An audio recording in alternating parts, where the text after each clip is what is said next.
আসসালামু আলাইকুম প্রিয় দর্শক, আশা করি আপনারা সকলে অনেক অনেক ভালো আছেন। দেশ এবং দেশের বাইরে পৃথিবীর যে কোনো প্রান্তেই থাকেন না কেন, আপনাদের জন্য সবসময় শুভকামনা থাকে আমার পক্ষ থেকে। আজকের এই নতুন ভিডিওতে সবাইকে জানাই স্বাগতম, সালাম, আদাব।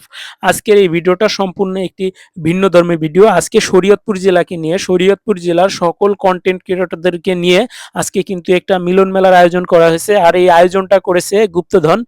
গুপ্তধনের আয়োজনে সকল কন্টেন্ট ক্রিয়েটররা কিন্তু আজকে শরীয়তপুর জেলার যে আব্দুর রফ স্টেডিয়াম আছে, এই স্টেডিয়ামে সকল সকল কন্টেন্ট ক্রিয়েটররা কিন্তু উপস্থিত হয়েছে। ইতিমধ্যেই কিন্তু সকল কন্টেন্ট ক্রিয়েটররা উপস্থিত হয়ে সবাই যে যার মতো করে পরিচিত হয়ে নিচ্ছে। আসলে এই শরীয়তপুরকে সারা বাংলাদেশের মানুষের কাছে তুলে ধরার জন্য, সারা পৃথিবীর কাছে তুলে ধরার জন্য কন্টেন্ট ক্রিয়েটররা কিন্তু অনেকটা ভূমিকা রাখতে পারে। তো এই শরীয়তপুরকে সবার সামনে তুলে ধরে আলোকিত করে শরীয়তপুরকে এগিয়ে নিয়ে যাওয়া হয়েছে সবার লক্ষ্য। আর আজকে এই কন্টেন্ট ক্রিয়েটরের মিলন মেলা থেকে আমরা অনেক কিছু জানতে পারবো, অনেক কিছু শিখতে পারবো। এরকম একটি ভিন্ন ধর্মী একটা আয়োজন যদি হয়ে থাকে প্রতি মাসে, তাহলে কিন্তু শরীয়তপুরের ছোট বড় যারা কন্টেন্ট ক্রিয়েটর হিসেবে কাজ করে, শরীয়তপুরে যারা যারা ছোট ছোট কন্টেন্ট ক্রিয়েটর হিসেবে কাজ করে, তারাও কিন্তু অনেকটা এগিয়ে যেতে পারবে। আমাদের এই শরীয়তপুর জেলাও অন্য অন্য জেলার ন্যায় একটা জনপ্রিয় জেলা হবে। আর শরীয়তপুরের যত কন্টেন্ট ক্রিয়েটর আছে সবাই একদিন ভালো একটা পর্যায়ে যাবে, একটি অবস্থানে অবস্থান করবে। তো এই জন্য সবাই আশা করি শরীয়তপুর জেলাকে এগিয়ে নিয়ে যাওয়ার জন্য কাজ করবেন। আর এটাই প্রত্যাশা। এই প্রত্যাশা থেকেই আজকে শরীয়তপুর জেলার সকল কন্টেন্ট ক্রিয়েটররা কিন্তু যুক্ত হয়ে গিয়েছে। এই যে দেখুন পুরা স্টেডিয়াম মাঠটা, আর এই মাঠে প্রচন্ড লোক আসছে। শরীয়তপুর জেলার যে আনাচে কানাচে থেকে সকল কন্টেন্ট ক্রিয়েটর ভাই বোনেরা কিন্তু চলে এসেছে। এই যে দেখুন শরীয়তপুর লোগো সম্মিলিত মানব ক্যালিগ্রাফি, যেই লোগোটা, এই লোগোটা কিন্তু একবার উপরে থেকে দেখতে অনেকটা ভালো লাগে। আমাদের শরীয়তপুরকে দেখতে পৃথিবীর মানুষ এখন আর শরীয়তপুরে আসতে হবে না।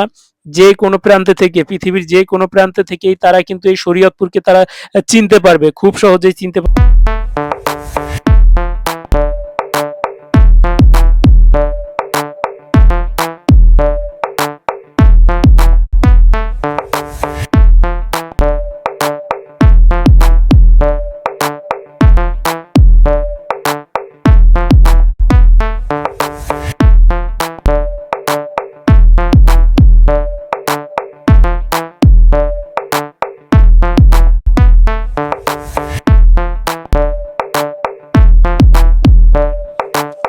সুন্দর সুন্দর করে যতই সাজিয়ে গুছিয়ে রেখেছে, কিন্তু সব বৃষ্টিতে একদম নস্যাৎ করে দিয়েছে এই জায়গায়। কিন্তু তারপরও এই আয়োজনটা কিন্তু চলবে।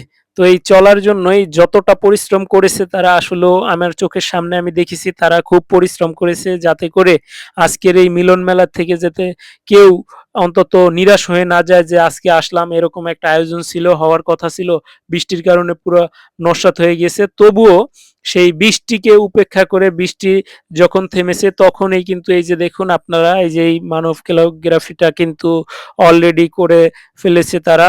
আর আমি দেখতেছি ঘুরে ঘুরে যে যে বৃষ্টিটা থামে, আবার এই কাজটা শুরু হয়, এরকম করে কয়েক দফায় দফায় কিন্তু বৃষ্টি থেমে থেমে তারপর নেমেছে। আর ইতিমধ্যেই কিন্তু আমরা আবার দেখতেছিলাম যে ভাই শুধু দাওয়াত না, আপনাদেরকে শুধু দাওয়াত করুন, আমরা আসিনি, আমরা আসছি একত্রতা ঘোষণা করার জন্য এবং আপনাদেরকে ধন্যবাদ জানানোর জন্য। জাগো শরীয়তপুরের পক্ষ থেকে আপনাদের আজকে মানব ক্যালিগ্রাফি আপনারা যেটা করতেছেন, আমরা আমাদের পক্ষ থেকে আপনাদের সাথে একত্রতা ঘোষণা করতে এবং অসংখ্য ধন্যবাদ জানাচ্ছি ভাই। এই আয়োজন ছাড়াও কিন্তু আমরা দেখেছি ইতিপূর্বে কয়েকটি আন্দোলন করা হয়েছে। যাব না গো ফরিদপুর, থাকবো মোরা শরীয়তপুর, ঢাকা বিভাগের হয়ে। আমরা ঢাকা বিভাগ ছাড়তে চাই না, ফরিদপুর আমাদেরকে চাপিয়ে জানিয়ে কেউ দেয় না। তো আমরা কেউ ফরিদপুর বিভাগে যাইতে চাই না, কারণ ফরিদপুর আমাদের থেকে সম্পূর্ণ একটি আউটসাইড। এই আউটসাইডে আমরা যাব না, কারণ ঢাকা যাতায়াত করতে করতে আমাদের শরীয়তপুর জেলার সকল মানুষেরই কিন্তু একটা অভ্যস্ত হয়ে গেছে। আর যোগাযোগ ব্যবস্থায় কিন্তু শরীয়তপুর আর ঢাকার সাথে অনেকটা এগিয়ে গেছে দিন দিন। তো আমরা কেউ চাই না যে ফরিদপুরে যাব।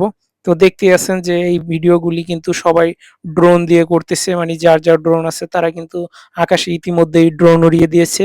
আর সবার ভিতরেই অন্যরকম একটা আন্তরিকতা, যেহেতু এই প্রথম শরীয়তপুর জেলা স্টেডিয়ামে এইরকম একটি কন্টেন্ট ক্রিয়েটরদের নিয়ে একটি আয়োজন করা হয়েছে। সবাই আয়োজনে অংশগ্রহণ করে কিন্তু সবারই ভালো লাগছে। আমারও কিন্তু অনেকটা ভালো লাগছে যে আমিও ওই আয়োজনে অংশগ্রহণ করতে পেরেছি সবার সাথে। আমার সাথে ছিল আমার প্রাণপ্রিয় ভাইগনা সাইফুল ইসলাম। তাকে নিয়েই কিন্তু আজকে আমি এই কন্টেন্ট ক্রিয়েটরদের মিলন মেলায় আমি গিয়েছি। এই যে দেখেন যে আমার সামনেও কিন্তু লোকজন আছে, সাইডেও লোকজন আছে।